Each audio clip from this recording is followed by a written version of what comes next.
Picture two organizations, both rolling out the same AI-enabled platform. One records a 20% productivity jump in 6 months, and the other scrambles, morale tanks, and the project stalls. So what's the difference? Not the software.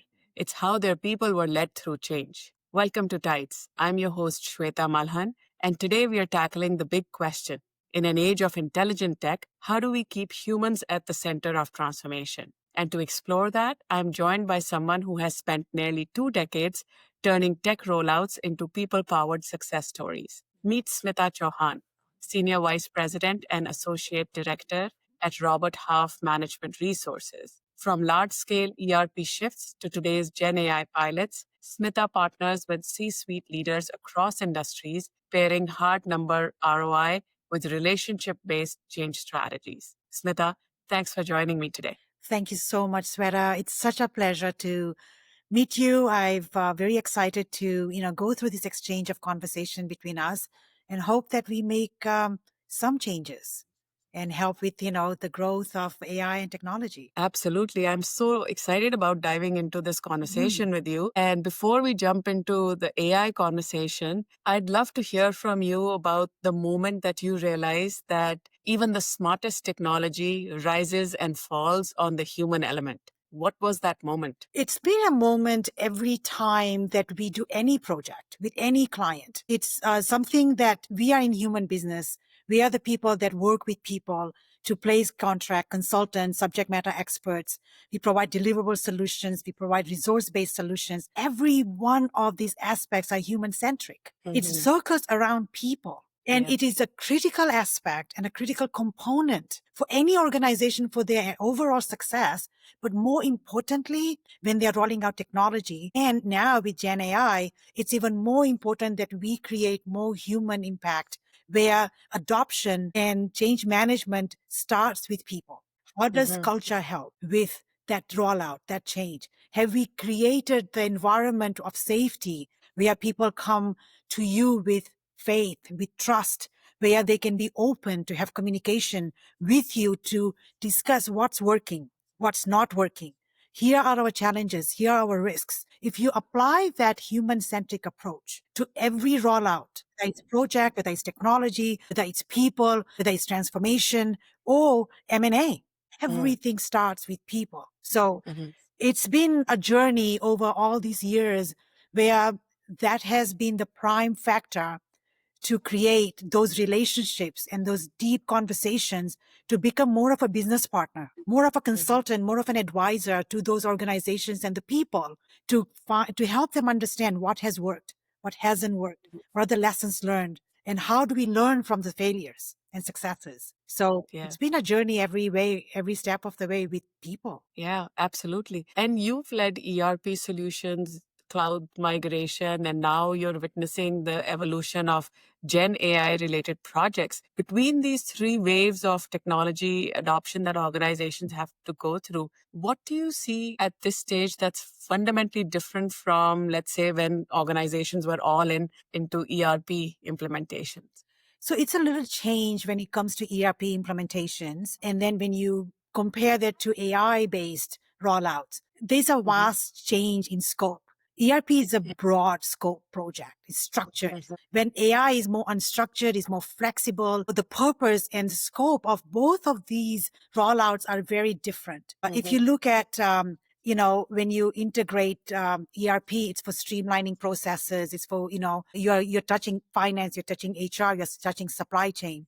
When you do Gen AI, you enhance productivity, but you're also doing a lot of decision making with content and also the different insights that you enter into the AI to then create more flexible and more unstructured, but flexible solutions, right? Even the implementation approach, if you look at it, mostly ERP is generated by IT executives, led by, it's more formatted plan. With Gen AI, anyone can roll that out. It can be bottom-up approach. It can be anybody from mid-level to senior level that can roll that out, right? ERP is a long process. It's a defined process. AI is more rapid. It's more adoption where it can take weeks to months. When you have an ERP rollout, you have phases. You have, different waves that you need to go through. Investment also, if you look at money and time and cost, ERP is more high investment upfront, but AI has lower barrier to the entry. It's often SaaS-based. It's often, free models that you can also utilize and see. But overall, the most important aspect now that we are talking about human element, you need a lot of extensive and formal training for ERP. There's more structured change management, which is more critical. It changes people and how they do their job. But AI is more intuitive, right? You still need some guidance for responsible use and everything, but the change itself is more organic with AI. It can be a little bit chaotic if you don't apply governance to AI, because you want to make sure that you change that, apply the education to your people to make sure that you have ethical rollout of those AIs. How do you argument your creativity and how do you automate different tasks? How to make sure it's not misused. You want to avoid any hallucinations, any data leakage. So the governance aspect for AI is much higher. And I'm not saying the ERP doesn't have that. If it's poorly implemented and what have you, there's definitely business disruptions and all of that. Whereas you can change your tactic much faster when you have Gen AI, right? But the governance aspect for both of them is extremely critical because you want to mitigate as many risks as you can. But you need to allow everyone and every cross-functional teams to make sure they are coming at the table to have those vibrant, robust conversations. Yeah, yeah. And I also wanted to double click on the human aspect that you were talking about.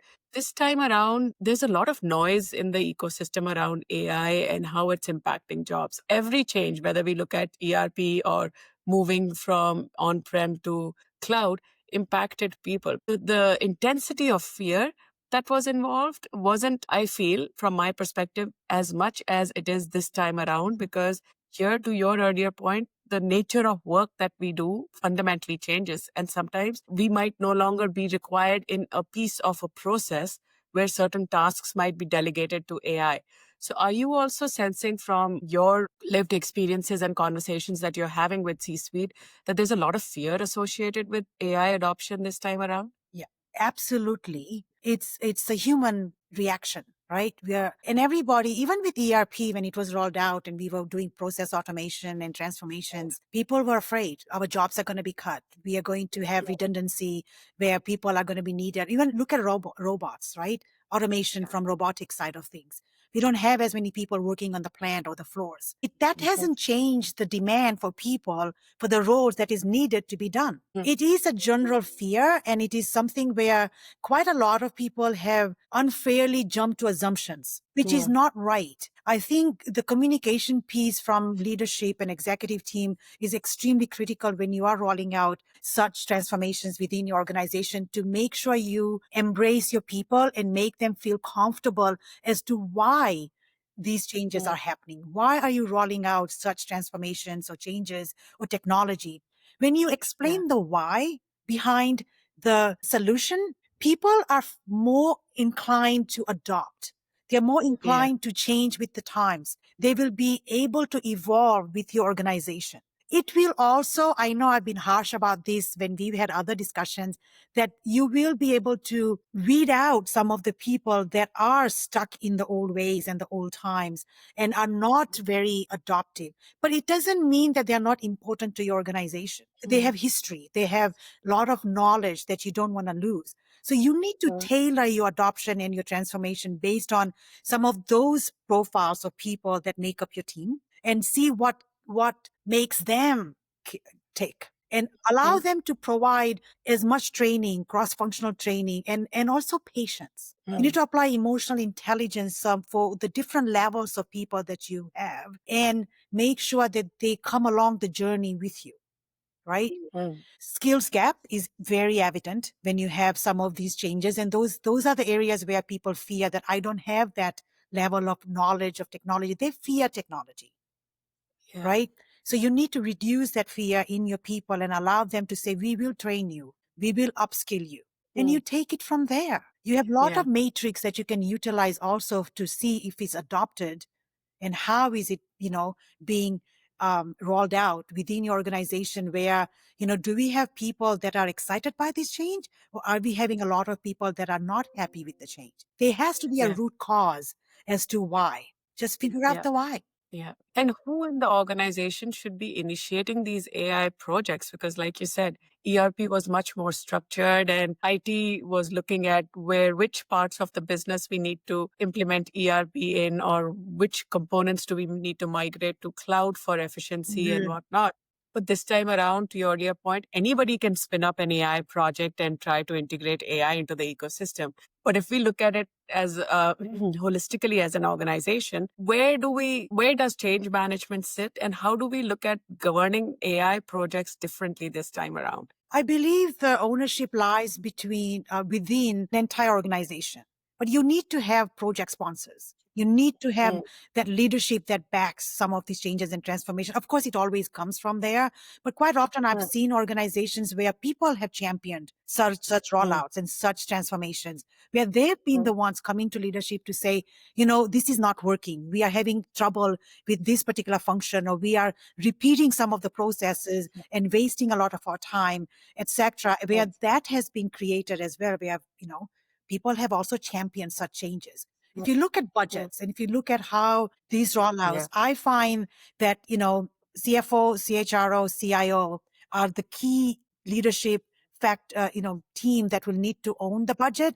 But you also need to have business unit leaders that needs to be added to this list, right? Co-ownership, it matters. ERP touches every function, which is finance, IT, HR, supply chain. So cross-functional alignment is extremely critical. Whereas I know we all know Gen AI is very experimental. It's most decentralized too. But shared governance for that is key to avoid any sort of shadow IT or any ethical risks, right? So what I suggest in this situation is you create a steering committee with all the stakeholders, to jointly approve budgets, to, make sure that you select the system that works for your organization. Create a flow chart from, your operations from start to finish, and how does this goods enter the company from the door? How does it leave the door? Do that first. And then you adopt the AI or ERP technology that suits your function, your processes, and your business. Quite often what I find is when ERP is rolled out, these wars are coming with all these tools and these shiny, modules to kind of say, this is what it can do for you. And companies are like, okay, yeah, let's implement it. But no one does. I shouldn't say no one. Many companies don't create the process flowchart to really understand how it flows. They are the people that it touches, and then go to the wires and say, this is what you need to provide to us, so that it adapted really well. So the change management occurs from every different stakeholder involved. Yeah. So you don't have And these layers. Yeah, a process mapping is such a key piece to this, because if AI is being integrated, we are not just automating, we are using AI as a co-pilot. And down the road, with agents in the mix, we might delegate certain pieces of work where AI will make autonomous decisions where humans are no longer required. But if we do not have the processes mapped out, how do we make those decisions and choices around where is it best to have human in the mix? So, which is a very important point that you called out. And I would highly encourage organizations to look at Six Sigma methodology, because process mapping is such a key and fundamental piece of building block for, even though that methodology was more for continuous improvement, here we're talking about innovation, doing things differently. But I think that principle still applies to map out how do we get work done in the first place. Because if Shweta was in marketing doing copywriting and now 50% of my work is gone to AI, if we don't know where I fit in the equation, how will, let's say, HR come in and make decisions on, do we pay Shweta 50% less now? Or do we know enough about Shweta to move her around in the organization, or add new pieces of work into her plate to fill it up again? Well, Shweta is still going to be needed, even if your work is 50% reduced, because you are the one entering the factors within that particular AI to make sure that it is generating the information that you need, right? Yeah. Any constraints that you have, any new denominators or any aspects that are changing the processes, a human still needs to add that to the AI to make it more useful. Yeah. So that's the communication and education that we need to provide to our people and to Shweta to say, you are needed, you are important, you're extremely valuable. We cannot lose the history that you have created and generated with your retention that we've had within our organization, because you're a critical part of our processes, of our business, of our function. You are needed. Then you create the other 50% with a different job, different function, and you have efficiency right there. Instead of needing 2 people to do the job, now we have Shweta doing a job of 2 people half the time. You see the mindset? That's where it Yeah, needs to change and adopt. absolutely. And CHRO, when you mentioned that the budget needs to be co-owned by CFO, CHRO, CIO, I'm really curious to hear your perspective on the CHROs, how they play into this equation. Because again, from my experience in past ERP or cloud migrations, the HR team wasn't that heavily involved because the projects were spun up by IT, the change management lived in IT, all the communication, change tactics were rolled out through that function. And maybe when there was reorg involved, maybe the HR team was involved. So they haven't had the rich lived experience around supporting organizational wide transformation. In fact, Gartner rolled out a survey where they surveyed CEOs of different companies to see how the CEO perceives different C-suite leaders and their AI readiness. CHRO sits at 7%. That's the perception of AI readiness a CEO has from a CHRO. So, what's your take on, like, do they have the lived experience, the vocabulary, the knowledge to play in that mix more effectively this time around? Very good question, and a question very near and dear to my heart, because I've been trying to change the perception of HR for many years now with organization. I've done VP of HR and CHRO roundtables over the years as well. And I find that you're right. HR is not thought of right from the get-go when it comes to some of these rollouts. It's like you said, IT, finance owns that more often. Mm, I think we need to speak up when it comes to CHRO and HR team to kind of say we need to be at the table. Going back to my discussions earlier, where every stakeholder, every leadership team needs to be a cross-functional team. mm, HR is a very key part to be added to that particular equation. However, we need to change the face of HR also. HR has mm, always, not always, I mean, I may get into trouble for saying that, but no. HR has sometimes within some organization created a function as a policing body. They are the stop measures from mm, growing the organization because they are so cost conscious and they are so much into, we can't pay this, or we can't do this, or this is costing too much. They need to bring themselves up to know that the markets have changed, mm, expertise have changed, roles and band based when it comes to mm, salaries. They can only fit in these band. They cannot be allowed to do. We need to create. We have to take that out. Look at the mm, evolution of expertise in different factors. You have data scientists now. You have such new titles and projects that are added for these extensive transformations for digital and finance and IT and AI rollouts. We don't have a specific title with a specific salary band for those positions anymore.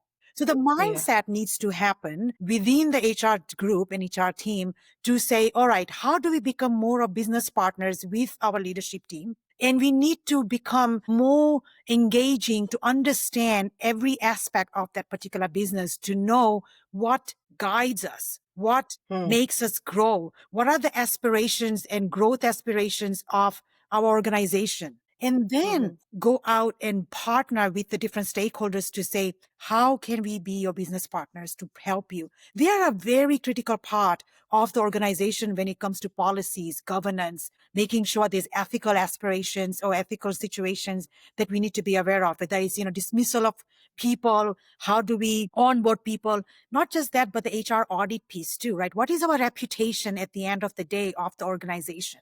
How are we yeah. perceived by the market? These are Mm, all roles and functions that sit within the CHRO group. mm, We have to have that particular position evolve, and finance team and leaders and senior leadership need to embrace CHRO to kind of say, you need to be at the table and make sure that they reach out to them for advice and guidance. yeah. There are a lot Yeah. of HRIS projects on the go right now too, which is led by CHROs because they are Yeah. automating that particular piece, whether it's onboarding, creating a pretty good database. How do we have performance evaluations, rolled out and it's all automated, etc. These are all part and parcel of this major HRIS rollout.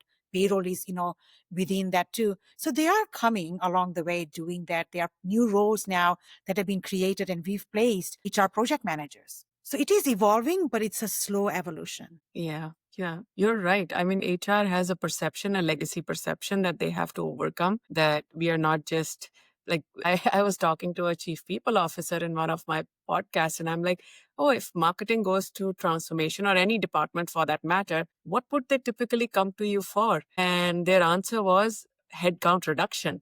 And I'm like, but is that where you would like to play? Of course not. So no CHRO or No, HR team wants to play in that space.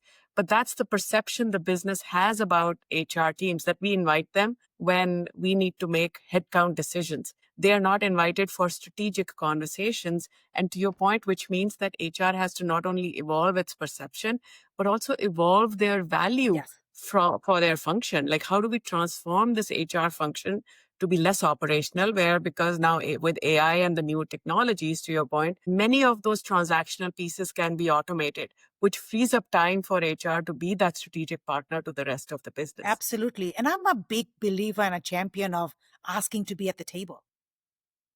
I love women and women causes and, helping senior women progress within an organization. And majority of them have always said, we've held senior leadership roles, but we are never tapped on or asked to be at the table. Yeah.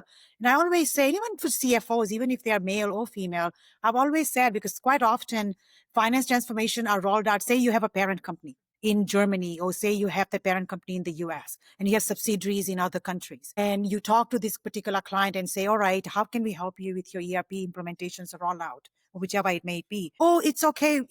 Head office is rolling it out. Oh, it's getting rolled out by the parent company. So, Mr. CFO or Miss CFO, have you asked to make sure you're at the table, because your laws and regulations for Canada is extremely different than our tax implications are very different. IFRS implications are very different compared to the US, or whichever the case may be. Processes are different. You need to be at the table to make sure that when it's rolled out, you are also being a business partner with that parent company to make sure it's a proper rollout and adoption. Because I've seen disastrous results of such rollouts. And there's frustrations. You have loss of profitability, have loss of, goods. Customers are being lost, and frustrations happen. And you lose people that are valuable to your organization because they end up taking on a very flawed implemented system that does not help them. It hinders them more. Yeah, absolutely. And because, to your earlier point, this transformation has such a heavy element, and typically HR has access to all the information about people in an organization. So if they double down on that workforce intelligence component around who's who in the organization, who's doing what, who is playing how in the organization as it relates to AI, imagine them going to that executive table with that level of insights around people. That's one way of them mitigating that perception of, you can't be strategic, we'll call you when we need headcount reduction, because they can be proactive to say, hey, this is what the makeup of our people looks like, and this is how it can help you make more informed decisions. So true. Because HR is the pulse of the organization. Because the people are where they manage, and not manage is not the right word. People are what they look after, right? Yeah. When they have those people coming to their offices and talking about, this is what's going on, this is what's going on, this is where our challenges are, this particular department has cross-functional issues where we are not partnering very well.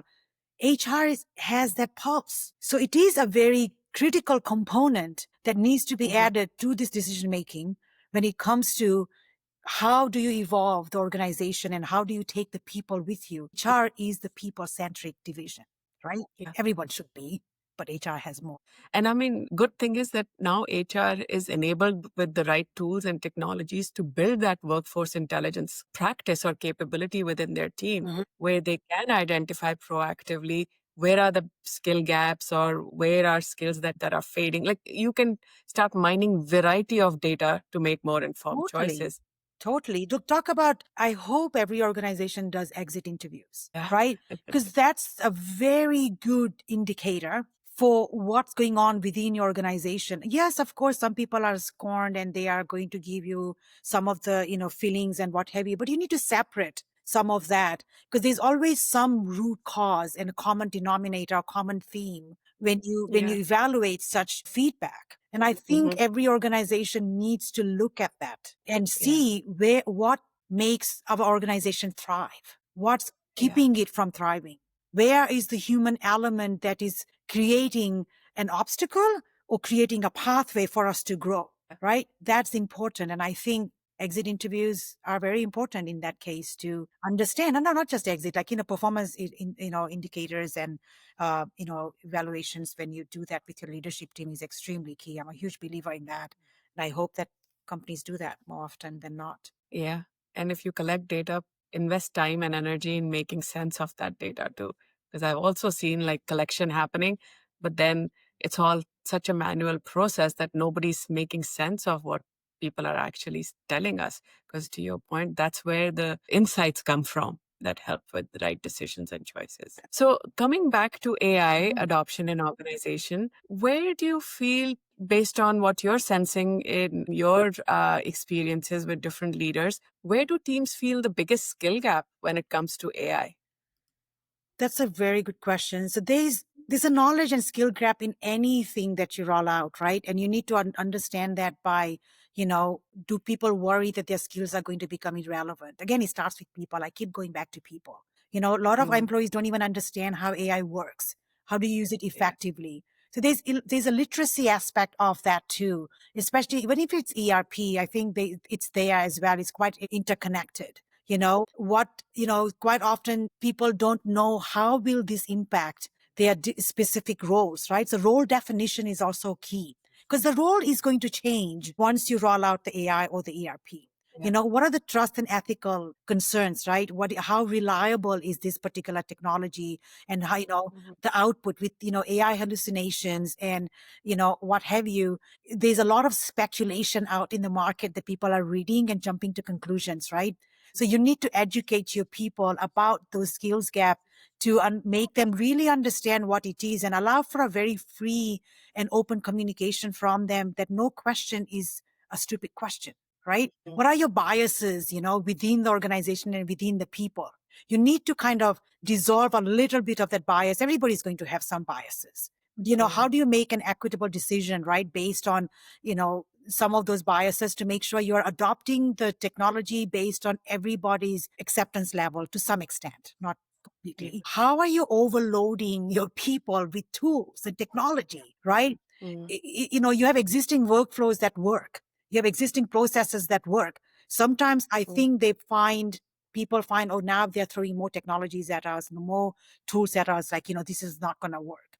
So you need to, again, educate them to say, no, this is the reason why we are doing it, right? And I find everything starts with the leadership's direction and their communication. Like, have a very clear strategy from get-go. When you don't have internal champions, you are not going to have a very successful rollout or adoption. And also you're not going to have that skills gap that's going to get, narrowed if you're not giving a clear strategy and direction, right? And create those internal champions. Then again, everything goes with change management, right? And culture. Culture is big, big part of that. So like your earlier question, fear of job losses. You're automating things and you're, replacing our job. Make sure you apply some level of psychological safety for those individuals and help them understand, make them experiment with the technology. Like you said, pilot projects, right? Roll it out, make them play with that, and make them feel around that particular technology to see how they like it, how they don't like it. Like I said, people fear technology. They're afraid to press that button and like, oh, I'm going to wipe everything out. Make them feel comfortable with it, that nothing wrong is going to happen. If play a no blame game. Even if you make a mistake, it's like, it's okay. Here's how you need to make this happen. Here's why it happened. And here's how we correct it. Create that safety net for your people. And then you will find that people will come to the table needing to learn, because nobody wants to do the same Excel spreadsheet over and over and over, right? So you make them excited and create that passion to say, we are going to make your life better. Yeah. And I think leaders have such a great opportunity this time around, because they can role model that experimentation behavior themselves. Because to your point, this is not ERP, which is touching, a process and different actors in a process. AI touches every single role in an organization. Even a CEO can start playing with AI and then talk about what their journey with AI experimentation looks like. What were their wins? What were their failures, and that gives permission to everybody to play in that space as well. Absolutely. You also talked about AI strategy, which is such an important aspect of creating that, supporting the AI adoption readiness in an organization. How many organizations, from your perspective, are actually focused on creating the AI strategy for their organization in 2025 and sharing it broadly with their organization as well? So AI has been the biggest talk now. That's all everybody's talking about because nobody wants to be left behind, and it's coming and it's fast approaching, right? And you have to get on the train. You just cannot be left behind. It doesn't mean you do a very quick rollout and you just kind of do that just because everybody else is doing it. I find that there's a lot of talk. Adoption has been slow.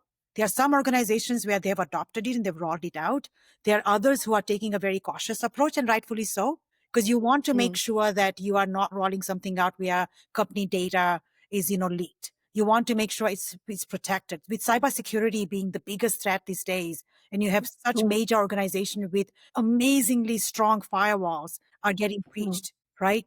So you need to make sure that you have all of the governance and the risk factors applied to your strategy to do that. So it's not a rushed implementation that you need to go. It should be a methodical, thoughtful evolution of how do you roll that out. You also need to have leadership that is going to champion those rollout and, apply some of the cost aspect to that, because you will need new talent and new people with new skill set that is going to become part of your team, of your organization, not the traditional ones anymore.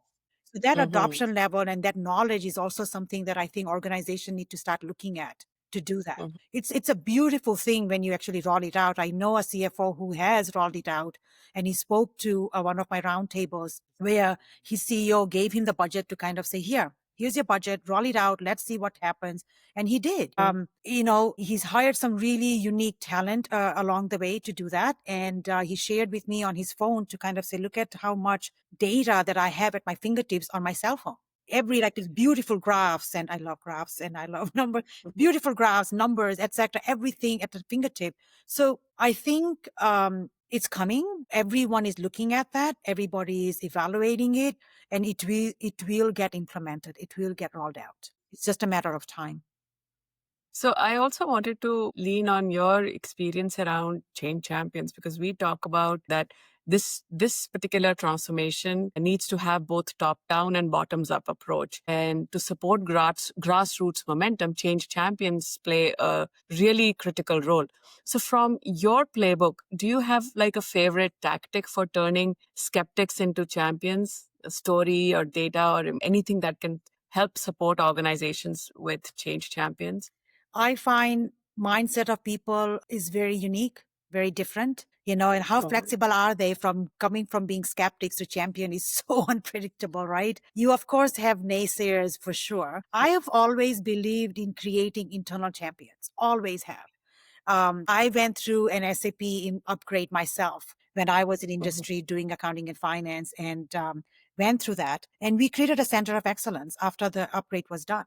What we did right there, and I am a huge believer, and I talk about this quite often with my clients also, is that the people that are working on the technology that being used right now are the ones who are the subject matter expert within your organization, where they know what's working, what's not working, and how do we need to fix it. So you create those individuals into your center of excellence team to then do a storytelling to your other people who are skeptics. And I think that's a key factor, because you have real user-based storytelling where when you roll that out and you upgrade that, you say, wow, we just reduced, this function that took us a whole day to do that within half a day.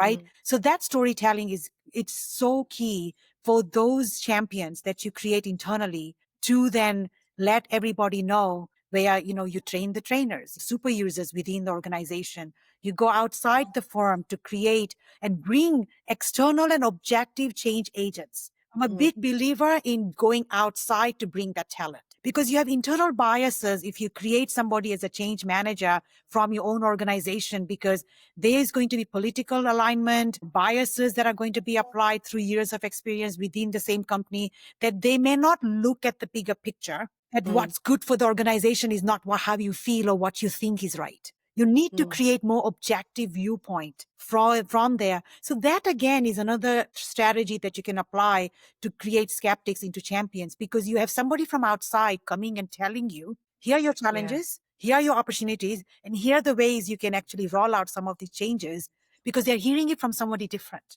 The other reason I find that has worked, and we've placed a lot of change agents and champions for companies, is the individuals within your organization feel very comfortable going to those independent consultants to talk about what's going on, what's working, what are their challenges, because they know they're not politically aligned at all with anything.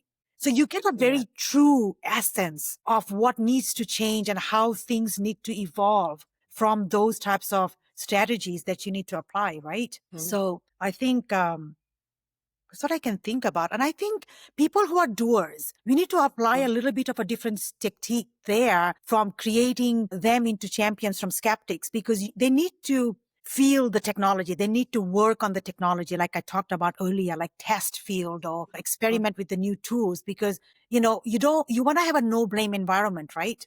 So let them play with that technology to make sure that they feel that it's going to help them, so that they can be a bit more reduced skeptic and, what have you. So you have to combine number of these strategies to create your champions. And it would be so contextualized to the culture of the organization. Because Always. if the culture is a risk-averse culture, then it would be a different tactic playbook that they'll have to apply for changing those skeptics to champions. Absolutely. So no one size fits all. So the message that I want our audience to understand is that there's no playbook for this. We have to create the playbook based on where the organization is at and what the organization is all about. You have to feel the temperature of your people and your organization first. And that's where it starts. You can't just sit at a round table and, have senior leadership around that and start talking about technology and say, all right, let's just roll it out. Yeah, let's call these people, that person. Let's do that. But you haven't involved your people along the journey. It's a failure. You can spend millions of dollars and put the shiniest tools and the best technology. If there's no adoption and acceptance from your people, no matter how smart, how good, how amazing they are, if they are not involved within that particular journey, they feel left out. They feel that they are not being involved in the evolution of this organization, because they have a lot of value to add. When you don't tap them on the shoulder to kind of say, you know what, we appreciate you, we value you, let's come along the journey with us, you will not have a successful adoption. Yeah, very well said, Smita. So let's get into the next section of our conversation, where I have a few statements. And again, there's no right or wrong answer to these reactions and answers to these statements, because all of us are experiencing something that is unprecedented. We haven't experienced AI transformation before. So what I plan to do is I want to throw a statement, and I just want to get your early reactions to that statement, just as a fun segment of this Let's hope episode. it's not a very strong reaction. Those are also welcome. I'll try my best not to. All right, let's go. Okay, so if you train the model well enough, the user training is optional. Absolutely not. You have to have user training. It's not optional. It's never optional. You are not going to have a technology that you're going to roll out and expect people to just figure it out. No. The second one, digital natives will embrace any new tech automatically. No, absolutely not. You cannot have an automatic adoption to any new technology. It's just a recipe for failure. That's all I'm going to say. The why has to be clearly articulated. Yeah, and for we any talked of about the why the whole segment through today, and it is so critical. Yeah. All right, the next one. Governance slows innovation. Skip it until you scale. Oh my gosh, no. I have an audit background, an accounting background, and no, you cannot do that. Everything has to be applied around governance and risk mitigation and, the legal aspect of it. And, the cybersecurity, I'm passionate about making sure we adopt really good, strong, methodologies to make sure we protect our technology and our systems. No, that is an absolute no. All right. So the next one is, once the chatbot launches, the help desk headcount can be cut in half. People are still needed. Chatbots are not going to solve every problem. It's good for when you are not at the table and it's an overnight somebody's reaching out to you and chatbots there to help. But there's always the human element to then reach out. And we have chatbots. Every organization has chatbots now. However, I think the human element to then gather the data from the chatbot to then go to those individuals and talk about it is going to what set the organization apart. Everyone, I mean, have you noticed that people have actually brought back the receptions back? As opposed to having the number based, press this, press that, and you just kind of say the numbers and the chatbots. Yeah. It's frustrating. You're not going to get Yeah. the engagement from your customers because you have a robot that's trying to help them. Yeah. No. Human in the loop Human is going element, to. human-centric all the way through. Yeah. All right. The last one. Resistance means people just don't get the technology. Not necessary. Resistance come from number of different things. It could be their, like I said earlier, biases. It could be their, they value certain things, where they come from. Technology, if it's not communicated properly within the organization, you're going to have resistance. So there's no one answer as to why you're going to have a resistance for any rollout or any technology. There's so many factors. And I think a smart organization would understand the root cause of where the resistance is coming from, because that's critical. Because it also teaches you where you need to build parameters to make sure that you're not exposed. Yeah. You have to look at the people who are naysayers and understand that too. They have they have value there too, right? Yeah. Because there's reasons why they are saying it, and you have to be open-minded about it to kind of say, all right, let's look at both sides of the equation and then figure out where are those gaps, where are the challenges, where are the risks, where are the successes. And the naysayers would give you some good ideas too. Yeah. Absolutely. So you can't Absolutely. overlook anything, especially when you are doing it for the betterment of the company and the people that you value. Yeah. All right. So as we wrap up our conversation today, I know I can continue talking to you for another hour. You have such wisdom to share. Maybe we'll have a round two of our conversation. But for today, as we wrap up our conversation, what is your bold prediction by 2027? What will separate winning transformations from the rest? I think the winning transformation would be a safe experimentation. Clear governance, we talked about that. Breaking the silos so that you have everything coned and interacted within cross-functional teams. You have to have AI champions so that you make sure that you have, and of course, ERP champions. You want to embed that across and within the team. You want to have value more than just efficiencies as core metric of why you need to unlock some of these, creativity and adoption within your organization to have a successful future for that. How do you create fluency at different levels for adoption when it comes to either it's technology or Gen AI, and you want to reduce the fear, right? You want to reduce as much bottleneck as you can. And you want to make sure you have ROIs that are clearly defined. You have strategic alignment across all the teams, right? And above all, what's the why? And people.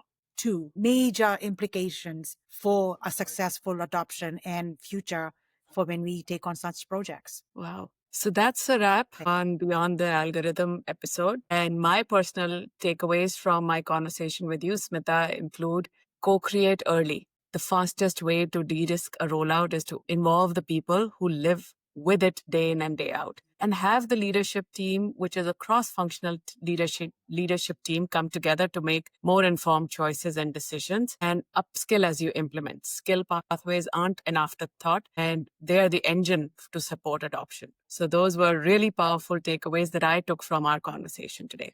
Thank you for having me. I always enjoyed our conversation, and you have really asked some very good questions, very critical questions, and very thought-provoking questions, right?